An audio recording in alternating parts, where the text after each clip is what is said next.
नमस्कार, मैं हूं श्वेता सिंह और आप देख रहे हैं आज तक खबरदार। कीव से हम आपके लिए लेकर आए हैं जहां पर भारी बर्फबारी हुई है और अभी भी बर्फबारी चल ही रही है। लेकिन इन सारी चीजों के बीच और रूस यूक्रेन का जो युद्ध चल रहा है उसका अपडेट, उसमें सबसे बड़ा ब्रेकिंग न्यूज इस समय आपको दे दें वो ये, जो रूस की ओर से आरोप यूक्रेन पर लगाया जा रहा है। यूक्रेन पर यह आरोप लगाया जा रहा है कि नेटो की सेनाएं जमा हो रही हैं पूर्वी मोर्चे पर। रूस की तरफ से यह कहा जा रहा है कि पूर्वी मोर्चे पर नेटो अपनी सेनाओं को जमा कर रहा है। देखिए, एक तरफ यूक्रेन है जो ये कहता है कि रूस की नेटो उसकी मदद के लिए आगे नहीं आ रहा। नेटो के खिलाफ आपको कई जगह यहां पे होर्डिंग्स, पोस्टर्स दिख जाएंगे। लेकिन रूस की तरफ से यह कहा जा रहा है कि नेटो उसके पूर्वी मोर्चे पर आकर यहां तैनात हो रहा है और यह बहुत बड़ा खतरा हो सकता है। वो सीधे तौर पर यह आरोप लगा रहा है एक ऐसे दिन पर जब जेलेंस्की ने यह कह दिया कि नेटो को लेकर उनकी राय क्या है और कितनी अलग है पहले दिन से लेकर अभी तक।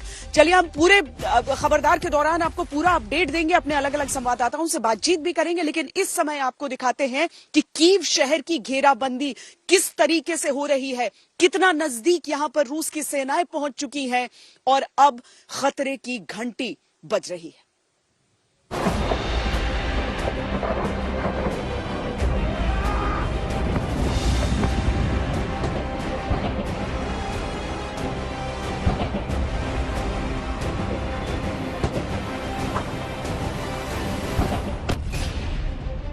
धमाके, गोलीबारी और तबाही, ये यूक्रेन का आज है। और अब जो हालात बन रहे हैं उससे यूक्रेन का कल और भी भयानक होने जा रहा है। अपने से ज्यादा ताकतवर देश रूस को आंखें दिखाना और फिर उन पर भरोसा करना जो युद्ध छिड़ते ही छोड़कर चले जाएं, ये यूक्रेन को भारी पड़ रहा है। जो लोग ये कह रहे हैं कि इसमें 14 दिन क्यों लग गए और 14 दिन में क्यों नहीं है, एक इतना विशाल देश है, इस विशाल देश के कई हिस्सों को 14 दिन में काट देना ये बहुत बड़ी बात है।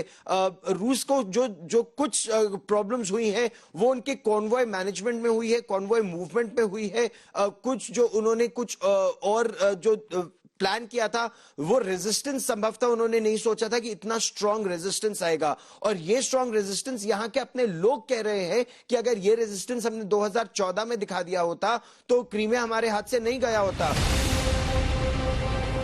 रूस की सेना ने कीव के आसपास जिस तरह से हमले किए हैं उसने उसकी एक मंशा का खुलासा कर दिया है और वो है बड़े पैमाने पर तबाही।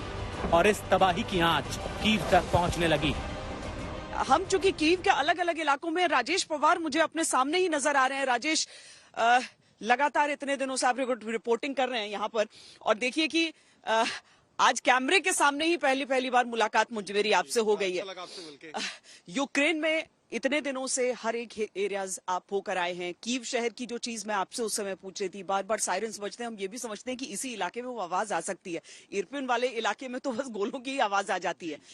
इस समय लोगों में कुछ दहशत दिख रहा है। लोग क्या जेलेंस्की के पीछे खड़े हैं या यूक्रेन के साथ खड़े हैं? देखिए, जेलेंस्की लड़ाई से पहले इतने पॉपुलर लीडर नहीं थे। लड़ाई से पहले इतने पॉपुलर लीडर नहीं थे, लेकिन जब से युद्ध का ऐलान हुआ है यूक्रेनियनों में एक एकजुटता दिख रही है। हर एक यूक्रेनियन अपने देश के लिए लड़ने को तैयार है इस वक्त। और क्योंकि जेलेंस्की राष्ट्रपति हैं, कमांडर इन चीफ हैं आर्म्ड फोर्सेस के, तो ये बड़ा स्वाभाविक है कि लड़ाई के वक्त जो डिफरेंसेस हैं, मनमुटाव है, लोग बुला देते हैं और जब देश की लड़ने की बात आती है तो इकट्ठे हो जाते हैं। कीव पर रूस का कब्जा भले ना हुआ हो, लेकिन रूस ने कीव के पड़ोसी शहरों को धूल में मिला दिया है। यूक्रेन की मसल पावर को रूस ने अपनी सैन्य शक्ति से मसल कर रख दिया और अब कीव की बारी है।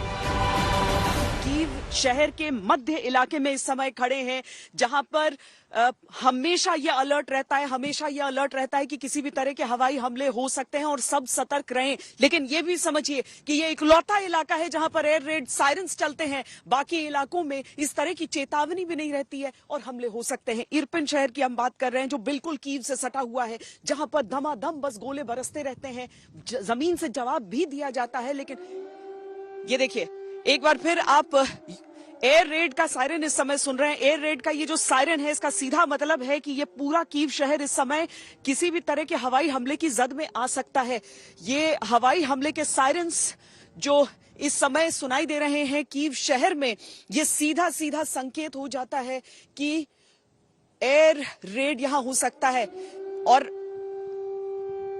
और रुक रुक कर बार बार ये सायरन बजने का अर्थ है, आज वैसे भी कीव शहर में सबको कह दिया गया है कि अपने सबसे नजदीक के बॉम्ब शेल्टर का ध्यान रखिए और बॉम्ब शेल्टर की तरफ जाइए जैसे ही चेतावनी ये आती है। ये देखिए, जैसे ये मेट्रो स्टेशन मेरे बगल में आपको नजर आ रहा है और ये जो यहाँ पर आम नागरिक थे वो उसके नीचे के हिस्से में इस समय जा रहे हैं। ये एयर रेड सायरन्स जो हैं वो आपको इस समय सुनाई दे रहे हैं। गाड़ियां वही जो बहुत जरूरी हो या फिर सैनिकों की मौजूदगी मेरे पीछे जो आप देख रहे हैं। यूक्रेन के सेंटर फॉर स्ट्रेटेजिक कम्युनिकेशन का दावा है कि कीव पर आखिरी हमले के लिए रूस ने एक सीक्रेट मिशन शुरू किया है। कीव को अब चारों तरफ से घेरने की तैयारी की गई है। रूस की सेना क्रीमिया के रास्ते कीव पर बड़े हमले की योजना बना चुकी है। दूसरी तरफ institute for the study of war ने अपनी एक रिपोर्ट में बताया है कि रूस की सेना क्रीमिया के रास्ते ज़पोरिज़िया की ओर बढ़ रही है, जो ये बताता है कि आने वाला समय कीव के लिए बड़ा खतरा साबित होगा। इस मैप के जरिए आप देख सकते हैं कि कई बड़े शहरों पर रूस की सेना का या तो पूरी तरह से नियंत्रण है या फिर भयानक जंग चल रही है, जिसमें रूस की सेना भारी पड़ रही है, जैसे खेरसान, ज़पोरिज़िया, मारियुपोल, डोनेत्स्क, लुहांस्क, खार्किव और सुमी में रूस की सेना लगभग नियंत्रण पा चुकी है। इसके अलावा चेर्निहिव और इरपिन समेत कीव के आस पड़ोस के शहरों पर मिसाइल हमले हो रहे हैं। इन इलाकों में रूस का नियंत्रण लगभग तय माने। इसका मतलब ये है कि कीव की कुछ सीमाएं रूस के सैनिकों ने घेर ली। रूस की सेना ने कीव को उत्तर पश्चिम, पश्चिम और पूर्व दिशा से घेर लिया है। दक्षिण का इलाका खाली, जहां रूस की सेना पहुंचने की तैयारी में। ये रास्ता खेरसान और ज़पोरिज़िया के रास्ते हो सकता है। अगर इस रास्ते रूस की सेना कीव की ओर बढ़ती है तो सीमाओं पर पहुंचने के बाद कीव की रक्षा में लगी यूक्रेन की सेना को अपने सैनिकों को बांटना पड़ेगा और उन्हें एक नए फ्रंट पर लड़ने की तैयारी करनी होगी, जिससे कीव की सुरक्षा करना मुश्किल हो जाएगा। कीव की सड़कों पर ये बख्तरबंद गाड़ियां आप देख सकते हैं और ये सिर्फ एक जगह नहीं है बल्कि कई इलाकों में शहर के आप इस तरीके से आगे बढ़ते हुए काफिले देख सकते हैं। कुल मिलाकर अगर कीव को लेकर दुश्मन की निगाहें किसी हिसाब से सोच रही हैं तो यूक्रेन की ओर से जो रक्षात्मक लड़ाई है उसकी ये तैयारी, उसकी एक बानगी। रूस यूक्रेन पर जिस रणनीति के तहत हमले कर रहा है वो उसके एक बड़े प्लान का हिस्सा नजर आता है। ऐसा लगता है जैसे रूस यूक्रेन के एक बड़े हिस्से पर नियंत्रण पाना चाहता है। रूस अभी 5 जगहों पर पूरी सैन्य ताकत झोंक रहा है। इसमें है कीव, खार्किव, लुहांस्क, मारियुपोल और खेरसान। रूस की सेना क्रीमिया के उत्तर में ज़पोरिज़िया की ओर से आगे बढ़ रही है। इस रणनीति को देखते हुए एक अंदेशा ये है कि अगर ज़पोरिज़िया के रास्ते रूस की सेना कीव की घेराबंदी के लिए आगे बढ़ रही है तो ये पूरा हिस्सा एक तरह से रूस के नियंत्रण में आ जाएगा और भविष्य में अगर रूस की सेना लंबे समय तक इन इलाकों में नियंत्रण बनाए रखती है तो ये हिस्सा रूस का हिस्सा बन सकता है। रूस और यूक्रेन के बीच शांति वार्ता की बातें हो रही हैं और दूसरी ओर सैन्य रणनीति दिखाती है कि रूस की प्लानिंग यूक्रेन के बड़े हिस्से पर नियंत्रण पाने की है। अभी तक रूस ने यूक्रेन पर कब्जा करने की मंशा को गलत बताया है, लेकिन कीव तक पहुंचने के रास्ते में जितने भी शहर आए हैं रूस ने उन्हें तबाह कर दिया है।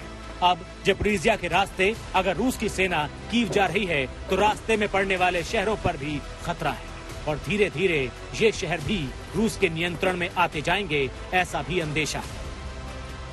कीव शहर में सैनिकों की तैनाती बढ़ती जा रही है। बख्तरबंद गाड़ियों का काफिला आपको पूरे शहर में दौड़ता हुआ नजर आ जाएगा। सैनिक हथियारबंद हर मोर्चे पर तैनात हैं और इसकी सीधी सी वजह यह है कि समझ लीजिए कि जो मोर्चा है वो सरहदों से पीछे हटता हुआ अब कीव शहर के इर्द गिर्द रह गया है। जिस तरीके से रूस शिकंजा अपना कसना चाहता है, यूक्रेन अच्छी तरीके से जानता है कि कीव की लड़ाई सबसे लंबी और सबसे सांकेतिक और सबसे महत्वपूर्ण लड़ी जानी है। कैमरा पर्सन सैयद मोहसिन के साथ श्वेता सिंह, कीव। आज बहुत भारी बर्फबारी यहाँ पर कीव में शुरू हो चुकी है। हमारे दो संवाददाता हमारे साथ इस समय जुड़ रहे हैं, गौरव सावंत और राजेश पवार। गौरव, चाहे हम ये कहें कि कीव पे आक्रमण होगा नहीं होगा, बहुत सारी चीजें इसको लेकर हैं, लेकिन लोगों में एक पैनिक दिख रहा है। अब जो लोग पीछे रुके भी थे उनके भीतर भी ये पैनिक दिख रहा है गौरव। और जो सैनिक थे जिनसे आज आपकी और मेरी मुलाकात हो रही थी, उनमें भी एक डर था कि अब तो बहुत नजदीक है। कई तो अपने परिवारों को लेकर भी काफी भय में थे। श्वेता, अब खतरा बहुत निकट आ गया है। जिस तरह से सुरक्षा का दायरा भी सिकुड़ता जा रहा है। पहले ये लड़ाइयां ज़ेपोरिज़िया में हो रही थी, खार्किव में हो रही थी, दूर दराज के इलाकों में हो रही थी। अब ये लड़ाई कीव के बिल्कुल बगल में।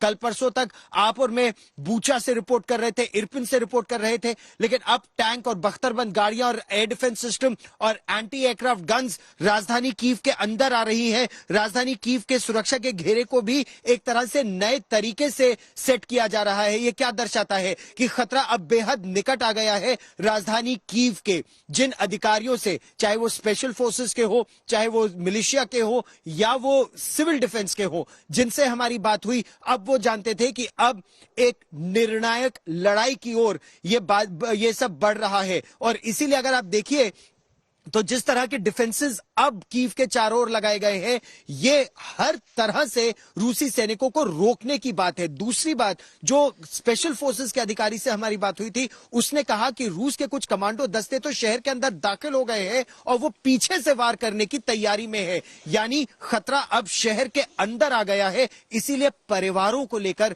उनकी सुरक्षा अब और गंभीर होती जा रही है। श्वेता,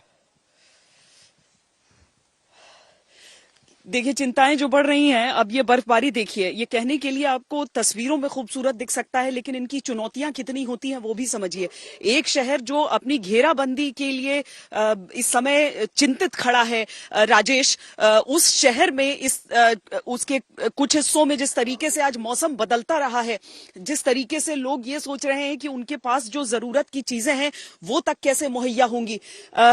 कीव शहर को लेकर आपके हिसाब से कितना बड़ा खतरा इस समय, और एक बार फिर जो आज की रात को भारी बताया जा रहा है, भारत की जो विदेश मंत्रालय उसकी तरफ से भी एक तरह से कह दिया गया है कि अब छोड़ना चाहिए शहर को। देखिए श्वेता, जहां तक मौसम का सवाल है, यहाँ के लोग इस मौसम से यूज टू हैं, उनको इसकी आदत है। ये कोई ज्यादा टेम्परेचर नहीं है। यहाँ टेम्परेचर -30 तक चला जाता है, -35 तक चला जाता है, तो उनको इसकी आदत है। जहां तक मिलिट्री पॉइंट ऑफ व्यू है, देखिए ठंड मिलिट्री ऑपरेशंस को यहाँ अफेक्ट नहीं करती है। यहाँ जो चीज मिलिट्री ऑपरेशंस का अफेक्ट करती है वो है नमी। जब बर्फ पिघलना शुरू होती है तो ग्राउंड जो है वो उसमें कीचड़ बन जाता है, नरम हो जाता है, जिससे क्रॉस कंट्री मूवमेंट गाड़ियों की लगभग इम्पॉसिबल हो जाती है, गाड़ियां फंस जाती हैं। इसीलिए जो अमेरिकन इंटेलिजेंस ने जो इनिशियल रिपोर्ट दी थी कि रूस 15 मार्च से पहले ही हमला कर सकता है, 15 मार्च के बाद हमला करना मुश्किल हो जाएगा, क्योंकि गाड़ियों की क्रॉस कंट्री मूवमेंट नहीं हो सकती। दूसरा जो आपका सवाल था कि यहाँ की अभी आज रात को हमले की आशंका, देखिए एडवाइजरी इंडियन एम्बेसी ने जरूर जारी की है और कई और कंट्रीज की एम्बेसी ने, जैसे तुर्की एम्बेसी ने भी ये एडवाइजरी जारी की है कि हमला कभी भी हो सकता है, कीव के ऊपर छोड़ देना चाहिए। और जिस तरह से आप रिपोर्ट कर रहे थे कि इरपिन में सेना आगे बढ़ चुकी है रूस की, तो वो मिलिट्री तौर पर दर्शाता है कि हमला कभी भी हो सकता है। लेकिन मेरा ये मानना है कि जैसे कल बात चलनी है अंतालिया में, तुर्की में, इन 3 देशों के, रूस, यूक्रेन और तुर्की के विदेश मंत्रियों के बीच में, तो मुझे नहीं लगता कि रूसी फौज इस तरह का कोई कदम आज रात को उठाएगी इन बातों से पहले। और वो भी जब दोनों प्रेसिडेंट ज़ेलेंस्की और प्रेसिडेंट पुतिन एक इशारा कर रहे हैं, संकेत दे रहे हैं कि शायद कोई बीच का रास्ता निकल जाए। श्वेता, नहीं, बात सही है कि कॉन्फिडेंस बिल्डिंग भी उतना ही जरूरी है जितना कि दोनों देश चाहेंगे कि उनकी सशक्त जगह और सशक्त पोजीशन दिखाई दे। आप दोनों बने रहिए हमारे साथ, लेकिन हम पहले एक रिपोर्ट पर भी नजर डालते हैं। यूक्रेन के राष्ट्रपति वोलोदिमीर ज़ेलेंस्की एक ऐसे नेता के तौर पर उभरे थे जो ये कह रहे थे कि मैं अपनी जगह डटा रहूंगा, बिल्कुल डिगूंगा नहीं, और उनके पीछे उनका पूरा देश, उनकी पूरी सेना खड़ी हुई नजर भी आई।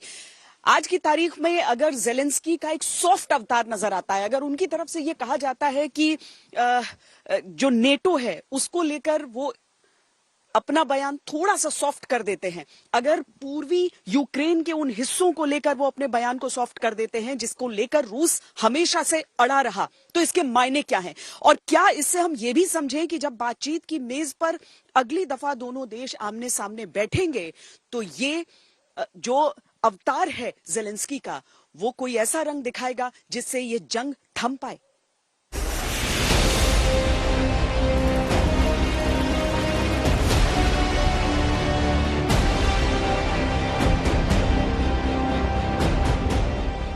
यूक्रेन के राष्ट्रपति ज़ेलेंस्की जो शुरुआत में आत्मविश्वास से लबरेज दिखते थे, 13 दिन के हमलों ने सिर्फ यूक्रेन को ही नहीं बल्कि उन्हें भी अंदर से बुरी तरह हिलाकर रख दिया है। Я хочу розказати вам про наші 13 днів. मैं आप सभी को युद्ध के 13 दिनों के बारे में बताना चाहता हूँ। इस जंग को हमने शुरू नहीं किया और न ही हम ये जंग चाहते थे, लेकिन हमें युद्ध लड़ना पड़ रहा है। हम वो खोना नहीं चाहते जो हमारे पास है, हमारा है और हमारे देश का है। Не хочемо втратити те, що в нас є, те, що наше. ब्रिटेन की संसद में हरी टी शर्ट पहने ज़ेलेंस्की खुद को यूक्रेनी सैनिक के तौर पर पेश कर रहे थे, जो कभी हार नहीं मानता। लेकिन 13 दिन के हमलों ने ज़ेलेंस्की को शेक्सपियर याद दिला दिए हैं। Ви добре знаєте, це шекспірівське. होना या ना होना, शेक्सपियर के सवाल से आप वाकिफ होंगे। 13 दिन पहले तक ये सवाल यूक्रेन से पूछा जा रहा था, लेकिन अब नहीं। अब जवाब स्वाभाविक है और वो है हाँ, होना है। ज़ेलेंस्की की जिस जबान से शेक्सपियर के मशहूर शब्द निकल रहे हैं, उसी जबान से ज़ेलेंस्की अमेरिका और नेटो की भाषा में पुतिन को चैलेंज करते थे। और जब पुतिन ने चैलेंज कबूल कर लिया तो अमेरिका और नेटो ने यूक्रेन की पीठ में खंजर घोंप दिया। अब ज़ेलेंस्की के सर से युद्ध का खुमार ही नहीं बल्कि नेटो की सदस्यता पाने का बुखार भी उतर चुका है। Я запитав сьогодні у 20. आज मैंने 27 यूरोपीय नेताओं से पूछा कि क्या यूक्रेन नाटो में शामिल होगा। मैंने सीधा सवाल पूछा, हर कोई डर गया, किसी ने जवाब नहीं दिया। लेकिन हम नहीं डरते, हम किसी से भी नहीं डरते। हम अपने देश की रक्षा करने से नहीं डरते, हम रूस से नहीं डरते, हम निष्पक्ष बात करने से नहीं डरते। अभी हम नाटो के सदस्य नहीं हैं, लेकिन हमें क्या गारंटी मिलेगी? यानी जिस नेटो की सदस्यता के लिए ज़ेलेंस्की ने यूक्रेन को युद्ध के मैदान में धकेल दिया, उसी नेटो से ज़ेलेंस्की का मोह भंग हो चुका है। लेकिन इन खंडहर हो चुकी इमारतों का हिसाब कौन देगा?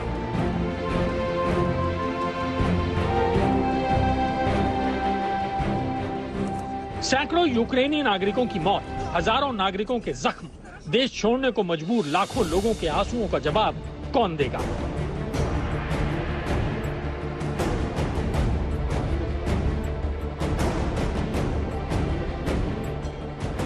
ज़ेलेंस्की अपनी जवाबदेही से भाग नहीं सकते। नेटो और अमेरिका से धोखा खाए ज़ेलेंस्की पूरी कोशिश कर रहे हैं कि इतिहास उन्हें धोखेबाज राष्ट्रपति के तौर पर याद ना रखे। उनके भाषणों में ये कोशिश साफ दिखाई देती है। Ми не здамося. हम हथियार नहीं डालेंगे और न ही हम हारेंगे। हम अंत तक लड़ेंगे, चाहे पानी में लड़ना पड़े या हवा में। हम अपनी जमीन की रक्षा करेंगे, चाहे कीमत कुछ भी चुकानी पड़े। युद्ध चाहे कहीं लड़ा जाए, हम हथियार कतई नहीं डालेंगे। ज़ेलेंस्की ने ये शब्द ब्रिटेन के पूर्व प्रधानमंत्री विंस्टन चर्चिल के उस चर्चित भाषण से उधार लिए हैं जो चर्चिल ने दूसरे विश्व युद्ध के दौरान 1940 में दिया था, जब ब्रिटिश सेना को नाजी जर्मन हमले के कारण फ्रांस से पीछे हटने के लिए मजबूर होना पड़ा था। लेकिन सच ये है कि ना तो ज़ेलेंस्की चर्चिल हैं, ना ही यूक्रेन ब्रिटेन है। लेकिन ज़ेलेंस्की अब भी रूस को धमकाने में कोई कसर नहीं छोड़ रहे हैं। मुलायम और मारक शब्दों का ऐसा रीमिक्स आपने कूटनीति में कम ही देखा होगा। Шанс выжить. रूसी सैनिकों, तुम्हारे पास बचने का भी मौका है। 2 हफ्तों की हमारी जवाबी कार्रवाई ने तुम्हें दिखा दिया कि यूक्रेन सरेंडर नहीं करेगा, क्योंकि ये हमारा घर, परिवार और बच्चों का सवाल है। हम तब तक लड़ेंगे जब तक हमारी जमीन वापस नहीं मिल जाती, जब तक हम उन दोषियों को सजा नहीं दे देते जिन्होंने हमारे लोगों और बच्चों को मार दिया। रूसी सैनिक अगर यहाँ से चले जाएं तो बच सकते हैं। अगर तुम्हारे कमांडर तुमसे कहें कि अब भी हमें यूक्रेन को जीत सकते हैं, तो उन पर भरोसा मत करना। कैद और मौत को छोड़ तुम्हारा यहाँ कोई इंतजार नहीं कर रहा। तुम हमारी जान ले सकते हो अपनी जान दे सकते हो। रूसी सेना के कमांडर सब जानते हैं, हमें युद्ध खत्म करना ही होगा। शांति के रास्ते पर लौटने का समय है। रूसी सैनिकों, हमारा देश छोड़कर चले जाओ। Из наших домов. Уходите к себе. अपने भावुक और वीर रस से भरपूर भाषणों से ज़ेलेंस्की दर्शकों की तालियां तो बटोर सकते हैं, लेकिन इन तालियों से यूक्रेन रूस के हमलों का जवाब देने की ताकत नहीं बटोर सकता। एक तरफ ज़ेलेंस्की आखिरी दम तक लड़ने की बात करते हैं, तो दूसरी तरफ रूस को बातचीत की टेबल पर आने का ऑफर देते हैं। एक तरफ ज़ेलेंस्की रूस को आतंकवादी देश बोलते हैं, तो दूसरी तरफ डॉनबास इलाके पर रूस के कब्जे को कबूल करने का हिंट देते हैं। ऐसे में सवाल ये उठता है कि आखिर ज़ेलेंस्की चाहते क्या हैं? देखिए, यहाँ बच्चे मर रहे हैं, सिविलियंस मर रहे हैं, रशिया सिविलियन एरियाज पे अटैक कर रहा है, तो आप कुछ करें इसके बारे में। ये उनकी एक से गुजारिश रहती है, एक तरह से वो बहुत ज्यादा उनसे बेग कर रहे हैं कि आप हेल्प करें। तो दूसरे तरह के जो स्टेटमेंट्स हैं वो उनके लिए होते हैं, और जब वो नरमी दिखाते हैं उसके लिए ऑडियंस उनका रशिया और रशिया के लोग होते हैं। जब वो कहते हैं कि ठीक है, हम बात करने के लिए तैयार हैं, हम नेटो की मेंबरशिप के लिए ज्यादा कीन नहीं है इस वक्त, और हम डोनबास के लिए भी बात करने के लिए तैयार हैं। ज़ेलेंस्की चाहते हैं कि इतिहास उन्हें हीरो की तरह पेश करे, लेकिन ना तो ये कोई ड्रामा है और ना ही कोई कॉमेडी शो। 14 दिन बाद भी यूक्रेन अभी तक रूस के हमलों के आगे टिका है, लेकिन कितने दिन तक टिक पाएगा? ज़ेलेंस्की का कंफ्यूजन देखिए कि वो रूस के खिलाफ खड़े रहने का भाषण दे रहे हैं और रूस को बातचीत की टेबल पर आने का न्योता भी। युद्ध समाप्त होना चाहिए। हमें बातचीत की टेबल पर बैठने की जरूरत है, लोगों के फायदे के लिए, ईमानदार भावना, न कि पुराने जानलेवा आकांक्षाएं।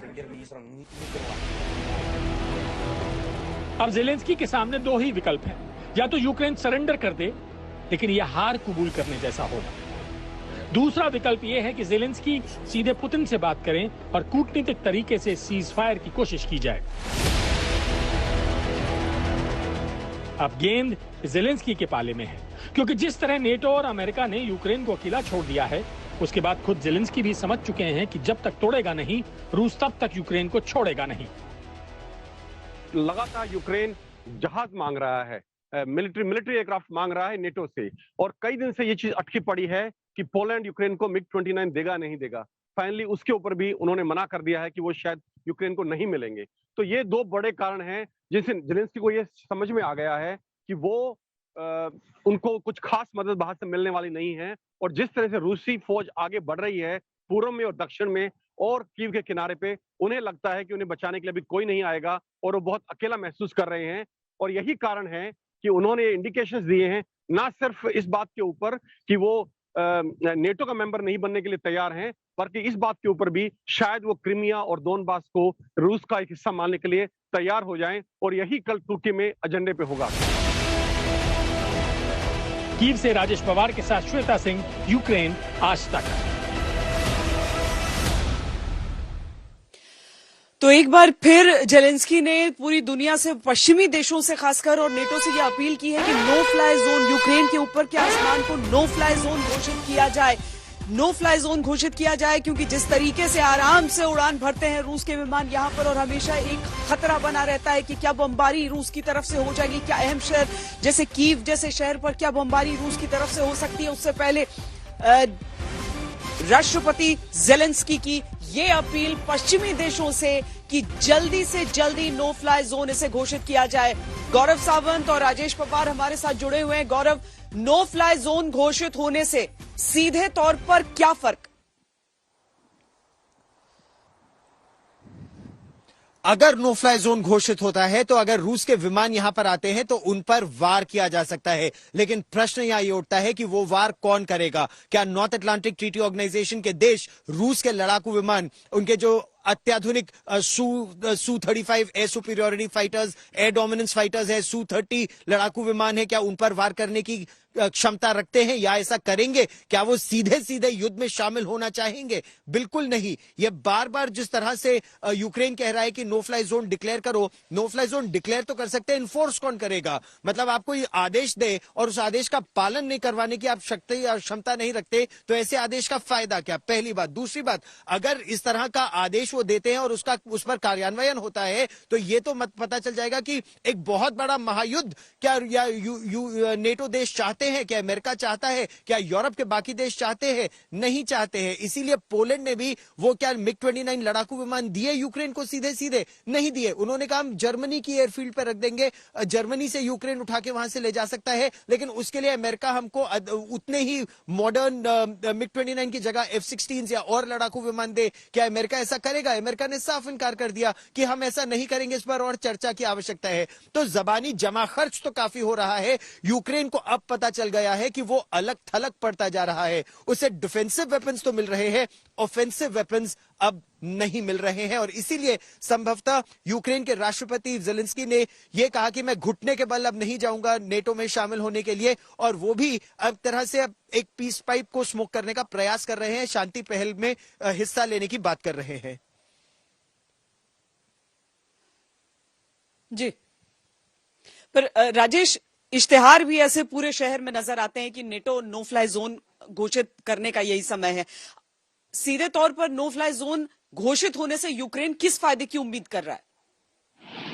देखिए श्वेता, जैसे गौरव ने बोला, बिल्कुल ठीक बोला उन्होंने कि जब नो फ्लाई जोन आप घोषित करने, इसको एनफोर्स करने की कोशिश करते हैं यूक्रेन स्काईज के ऊपर, तो उसमें काफी बड़ा खतरा है कि जो मिसाइल्स हैं नेटो देशों की या उनके एयरक्राफ्ट्स हैं, वो रूसी मिसाइलों और रूसी एयरक्राफ्ट्स के आमने सामने आ सकते हैं, उनका आपस में टकराव हो सकता है, और ये चीज फिर नेटो और रशिया को आमने सामने खड़ा कर देगी। जो फिर युद्ध अभी यूक्रेन और रूस के बीच में है, वो रूस और नेटो के बीच में हो जाएगा, और फिर वो एक विश्व युद्ध बन जाएगा, और यही चीज नेटो अवॉइड करना चाहता है। लेकिन मैं थोड़ा सा इसमें ऐड कर दूं कि एक तरीका है, जैसे अभी नेटो पोलैंड के अंदर पैट्रियट मिसाइल्स को तैनात कर रहा है। पैट्रियट मिसाइल्स वो मिसाइल्स हैं जो कोई भी चीज आसमान में आती है उसको शूट डाउन कर सकती हैं, किसी भी चीज को। और ये चीज कहीं ना कहीं ज़ेलेंस्की का इशारा इस तरफ था कि आप ये हमारे देश में भी डिप्लॉय करो, लेकिन ये बहुत महंगा सिस्टम है और नेटो इस वक्त इसको यूक्रेन में लगाने को तैयार नहीं है, जिसका अर्थ ये निकाला जा सकता है कि नेटो की बातें बहुत बड़ी बड़ी थी, उन्होंने उकसाया जरूर यूक्रेन को कि आप जाओ, हम तुम्हारे साथ हैं, लेकिन जब जरूरत पड़ी उन्होंने इसको जो है इसको इसमें आप सामने नहीं आए। जहां तक बिल बोर्ड का सवाल है, ये आपने भी देखा है श्वेता, हर जगह शहर में जगह जगह लिखा हुआ है, please enforce no fly zone over Ukraine, we are not asking you, we are begging you, this is what Ukraine is saying right now, कि हम आपसे भीख मांग रहे हैं, हमारी मदद करो। लेकिन नेटो का इन सब अपीलों पर कोई फर्क नहीं पड़ रहा है, और इस वक्त यूक्रेन मिलिटरीली बिल्कुल अकेला है। श्वेता, बहुत शुक्रिया गौरव सावंत और राजेश पवार, आप दोनों का इस पूरी चर्चा में जुड़ने के लिए।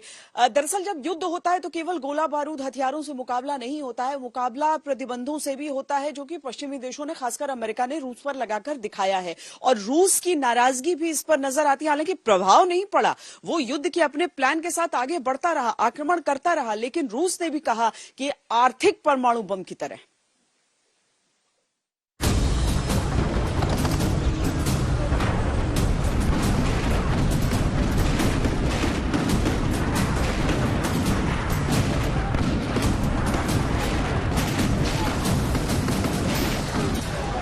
यूक्रेन की मदद के लिए अमेरिका युद्ध के मैदान में नहीं उतरा, रूस पर कोई तोप नहीं चलाई, कोई हवाई हमला भी नहीं किया, अपने सैनिकों को यूक्रेन में भी नहीं भेजा, लेकिन प्रतिबंधों के मिसाइली हमले से वो रूस को लगातार घायल कर रहा है।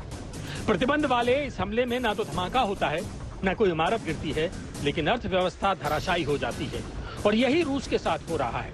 प्रतिबंधों की लिस्ट में इस बार अमेरिका ने रूस से तेल के इंपोर्ट पर प्रतिबंध लगा दिया है, यानी अमेरिका जो कच्चा तेल अब तक रूस से खरीद रहा था, वो अब नहीं खरीदा जाएगा। Today, I'm announcing the United States is targeting the main artery of Russia's economy. We're banning all imports of Russian oil and gas and energy. That means Russian oil will no longer be acceptable at U.S. ports, and the American people will deal another powerful blow to Putin's war machine. This is a move that has strong bipartisan support in the Congress and, I believe, in the country. Americans have rallied to support the Ukrainian people and made it clear we will not be part of subsidizing Putin's war.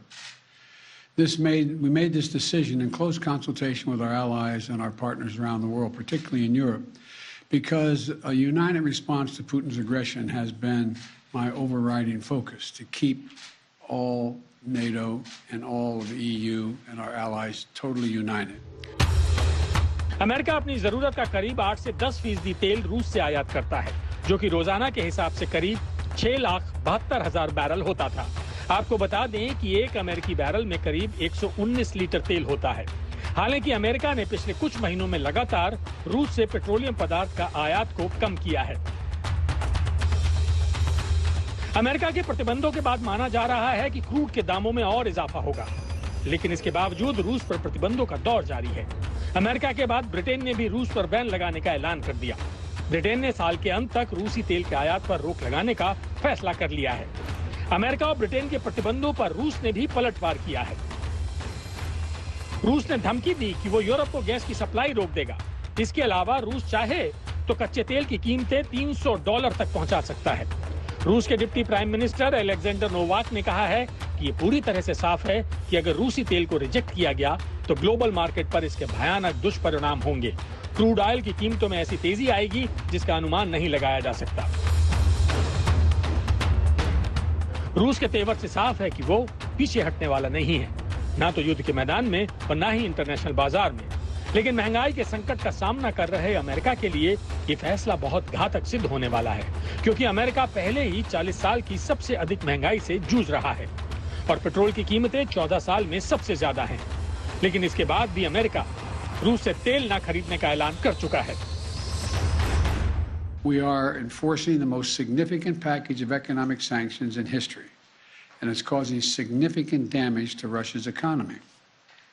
It has caused Russian economy to, frankly, crater.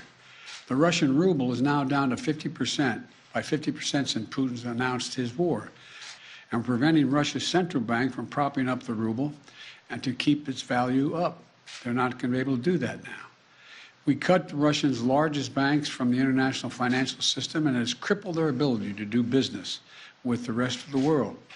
In addition, we're choking off Russia's access to technology like semiconductors that are, and sap its economic strength and weaken its military for years to come.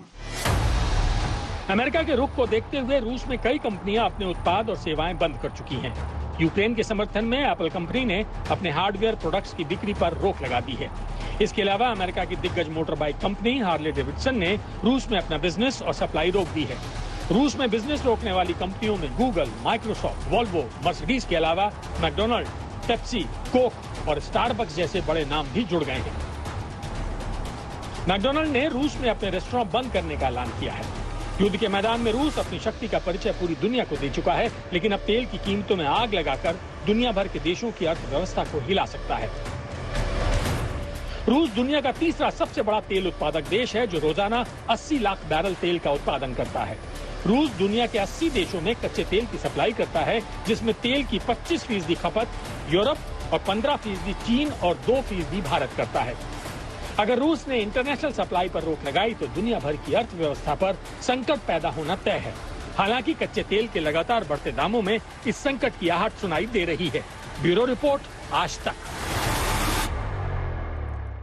पश्चिमी हिस्से से बताया जा रहा है कि खतरा बढ़ रहा है, तो हम पश्चिमी मोर्चे पर पहुंचे। वहां पर यूक्रेन के सैनिकों से बातचीत की, उस व्यक्ति से बात की, उस सैनिक से बात की, उस कैप्टन से बात की जो कि पूरे मोर्चे को संभाले हुआ था। वो किस तरीके से असेस कर रहे हैं सिचुएशन को, उन्होंने अपनी राय, पूरी जो रणनीति है उन चीजों के बारे में बात किया। रूस के ऊपर तगड़े आरोप लगाए, लेकिन इसके साथ ही एक ऐसे योद्धा से भी हमारी मुलाकात हुई जो बंदूक ताने वहां पर खड़े हैं, लेकिन साथ ही उनके हाथों में हरे राम हरे कृष्ण की जाप वाली माला है, जिसे जाप करके वो कहते हैं कि उन्हें शक्ति मिलती है युद्ध के इस क्षेत्र में खड़े होने के लिए। रूसी सेना कितनी दूर है ये हम सैनिकों से ही समझते हैं।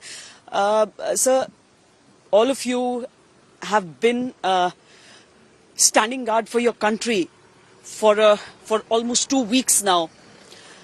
Is it true that the Russians are very close to Kyiv now? Yes, they're very close to Kyiv. Some cities, some cities among the Kyiv, they are destroyed. They just destroyed. Like Irpin? Yes, Irpin. It's really close to here. It's 30 kilometers here. So it's city destroyed. My friends live there, and I don't know, are they alive now? I don't really know. I tried to call him, but they never answer me. Ukraine की सेना के captain Oleg हमारे साथ इस समय मौजूद हैं। एक बहुत अहम मोर्चे पर यहाँ पर तैनात हैं। दुश्मन जैसे जैसे आगे बढ़ रहा है उसमें हर एक सैनिक की मुस्तैदी बहुत ज्यादा जरूरी हो जाती है। The situation is getting tougher. Are you all prepared? Yeah, of course, we are waiting for them because, look, we understood that they would like to invade Kiev inside. They're crazy. What's the reason? They could invade maybe on some roads, maybe some 100 meters, maybe some kilometers, but not more. And what's the reason? If no assist from local people. And so they are really mad because they thought that local people will meet them with flowers. Nobody would like to meet them with flowers. We will meet them with bullets because it's not war for our territory. It's a war for values. तो ये जज्बा आप इनका देख रहे हैं। दुश्मन आगे की तरफ आ रहा है, कीव की तरफ आ रहा है, लेकिन जो तैनाती इनकी है उसके हिसाब से वो कह रहे हैं कि कुछ पागलपन सा है रूस में, लेकिन हम रोकने में कामयाब हो जाएंगे। और इसीलिए आप हर जगह यूक्रेनी सैनिकों की तैनाती कीव के इर्द गिर्द देख सकते हैं। भारी बर्फबारी के बीच में यूक्रेन के ये सैनिक अपने देश के लिए तैनात हैं। उन्हें मालूम है सामने से आने वाला दुश्मन कितना खतरनाक हो सकता है, कितना भारी पड़ सकता है, लेकिन ये जज्बा ही है जो इन्हें यहाँ पर तैनात मजबूती से रखे हुए है। बहुत दिलचस्प एक सैनिक हमारे साथ हैं यूक्रेन के। Andre, you have lived in India? 2 times I was in India, yeah. Once it was Mayapur, then Vrindavan, of course, with the Hare Krishna people. Okay. And then, so you know Hare Ram, Hare Krishna? yeah, I know Hare Krishna, of course. I chant, actually. Oh, that is nice. At night, we stay here at night. So at night there is more free time, no more cars, and so I chant Hare Krishna mantra. ये देखिए इनकी शक्ति का सूत्र क्या है। ये हरे कृष्ण हरे राम को जपते हैं यहाँ पर, और खासकर जब रात के समय यहाँ पर तैनात रहते हैं। So how long do you stand here? You know it's very dangerous and the Russians are coming forward, it's being said. Well, since first day I went to be volunteer for the. Okay, for the army. Yeah, for the army. Second day we got the AK-47s, and since then we watching in our area here, working at night and in daytime. So you are confident of fighting for your country? Well, of course I'm scared also. It's not my business actually. Well, I'm not professional. What did you do? What do you do? I'm not a kshatriya. I was a professional athlete. मैं क्षत्रिय नहीं हूँ, I am not a क्षत्रिय, ये कह रहे हैं। Yeah. लेकिन आप क्या करते थे? What did you do? Well, I was doing sport, professional sportsman, triathlon. Okay, triathlon. So means you're fit, you're super fit. Yeah, I was fit. Now I'm 51 now, so I'm not professional athlete, but still fit. Yeah. शहर के पश्चिमी हिस्से से खतरा Kyiv की ओर बढ़ रहा है। ऐसे में किस तरह का जज्बा इस समय सबके मन में है? आपको अलग अलग इलाकों में जो फौजी हैं उनके साथ साथ जो आम लोग हैं वो सब मौजूद नजर आ जाएंगे, लेकिन किस तरह की तैयारी वो करके रखे हैं? ये कहते हैं कि इन्हें इंतजार है कि जो रूस के सैनिक हैं वो कब यहाँ पर पहुंचेंगे, और ये इंतजार कर करके थक गए हैं। कुछ इस तरह की बातें वो कहते हैं। कुलदीप जी, अगर आप आ जाएंगे तो हम ट्रांसलेट कर पाएंगे बातों को। Are you ready for any sort of danger? Конечно. बिल्कुल, जरूर। And ये मिक्सचर है जो सिविल हैं जो लड़ने आ रहे हैं, प्लस वाले दोनों हैं जी, सिविल और आर्मी वाले दोनों। आप जैसे देख ही रहे हो, सिविल वालों के लिए है, इनके पास हथियार सबके पास है, अंदर रखे हुए हैं, ज्यादा लाना नहीं चाहते हैं, बाहर दिखाना नहीं चाहते हैं इसमें। तो हर जगह आप जहां पर भी देखेंगे सैनिकों को कुछ इस तरह की तैयारी सबके बीच रहती है, और यही कहते हैं सब कि चाहे किसी भी दिशा से आए, चाहे कितनी भी संख्या में आए, लेकिन अपनी जगह पर डटे रहेंगे। कैमरा पर्सन सैयद मोहसिन के साथ श्वेता सिंह, कीव आज तक। इलाकों में भीषण जंग चल रही है, उन इलाकों में है सुमी। अब वहां पर भी भारतीय छात्र फंसे हुए थे, लेकिन उन्हें निकालना एक बहुत बड़ी जिम्मेदारी थी, बहुत बड़ा दायित्व था हिंदुस्तान का। वहां से 772 भारतीय छात्रों को सुरक्षित निकाला गया है, और ये बहुत बड़ी राहत की सांस है समूचे देश के लिए।